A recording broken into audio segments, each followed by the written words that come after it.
All right, so now this is where we put it all together. Okay, and so what I'm going to do is I'm going to come back over here. I'm going to use we kind of collected all of our information here, so it'd be smart for me to go ahead and copy this down. Z equals 25x plus 55y, and then my constraints.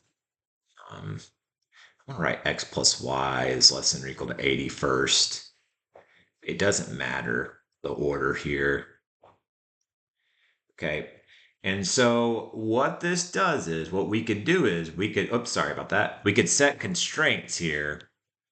So we're going to graph these constraints. Okay, we're going to graph these constraints. And then once we graph the constraints, then we will be able to, I'll kind of show you where we go from here. Now it's a little tricky. We got a real world scenario here. So I'm looking at this right now. If I graph this as a line, the x-intercept would be 80, the y-intercept would be 80. So I know I need to go up to at least 80 on the y, 40, 50. I'm going to go by tens here. 20, 30, 40, 50.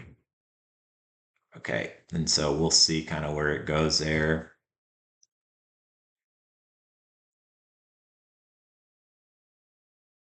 All right. Now, next, I'm going to graph these. And so to find the x, x plus y is less than or equal to 80. To find the x-intercept, remember we make y equals 0, or you could just cover up y. And so I know you could do this in your head. I'm just showing you the work. The x-intercept is 80. Okay. So x-intercept's 80. And the y-intercepts make x equals 0. And so 0 plus y is less than or equal to 80. Y is 80. The y-intercept's 80. The y-intercept's 80. And then you'll connect this. This is a solid line. So I'll connect that solid. We should have some help here. Next, we're going to pick a point. I'm going to pick 0, 0. So 0 plus 0 less than or equal to 80. Is 0 less than or equal to 80? Yes. So I'm going to shade towards 0, 0. So it's going to be shaded below. So it's going to be shaded below. All right, now these next two are actually pretty easy to graph.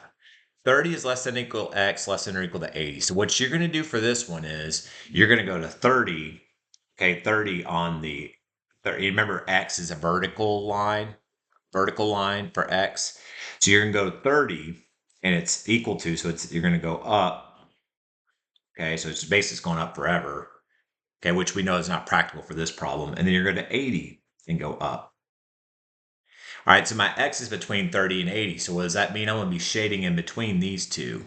Okay, now I don't need to worry about I don't need to worry about shading in here because this is not going to matter because what I care about at the end is the region where everything's shaded. So I know that in there it's going to be shaded. So now I've got to do this last one. Remember, x equals is vertical, y equals is horizontal. So from 10 to 30, I'm going to do a horizontal line at 10 and a horizontal line at 30. Okay, and between 10 and 30, the shaded. So you see this bounded region where I'm below this diagonal. I'm between these two vertical lines and I'm in between these two horizontal lines. So I'm going to be shaded right here is going to be my shaded region, okay? So that's my shaded region. Now, how do I figure out what the maximum profit is? The next step I need to do is I need to find the endpoints of this bounded region. So I need to find the endpoints of this bounded region. So I've got 4 endpoints. So well, it didn't necessarily be the first one, but the first one I see here is 30, 10. So 30, 10 is an endpoint or an edge of that. Next, I have 30, 30. So 30, 30. Next, I have 50. I believe that's 50, 30 because, and if I plugged in 50 for x, 50 plus what gives you 80, 30. So 50, 30. And then lastly, I've got 70, 10. 70, 10 here. Okay, because it hits because my x is at 70. So 70 plus what gives you 80? You see 70 plus well, it gives you 80, and so it'll be 70, 10.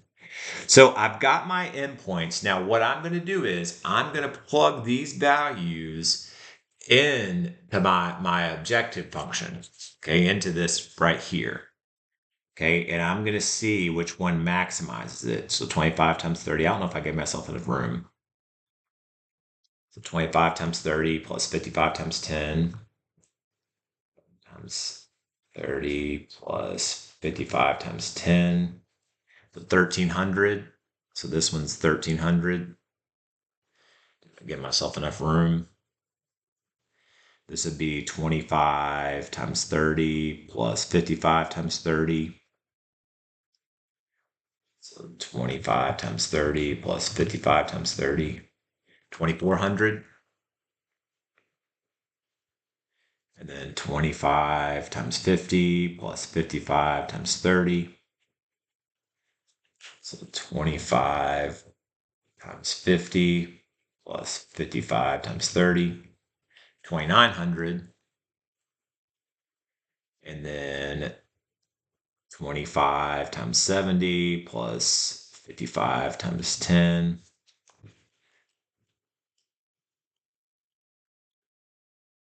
70, 2300. So which one maximizes my profit? So I'm going to find the maximum value from these four when I plug in these points into the objection function, which one gives you the maximum value?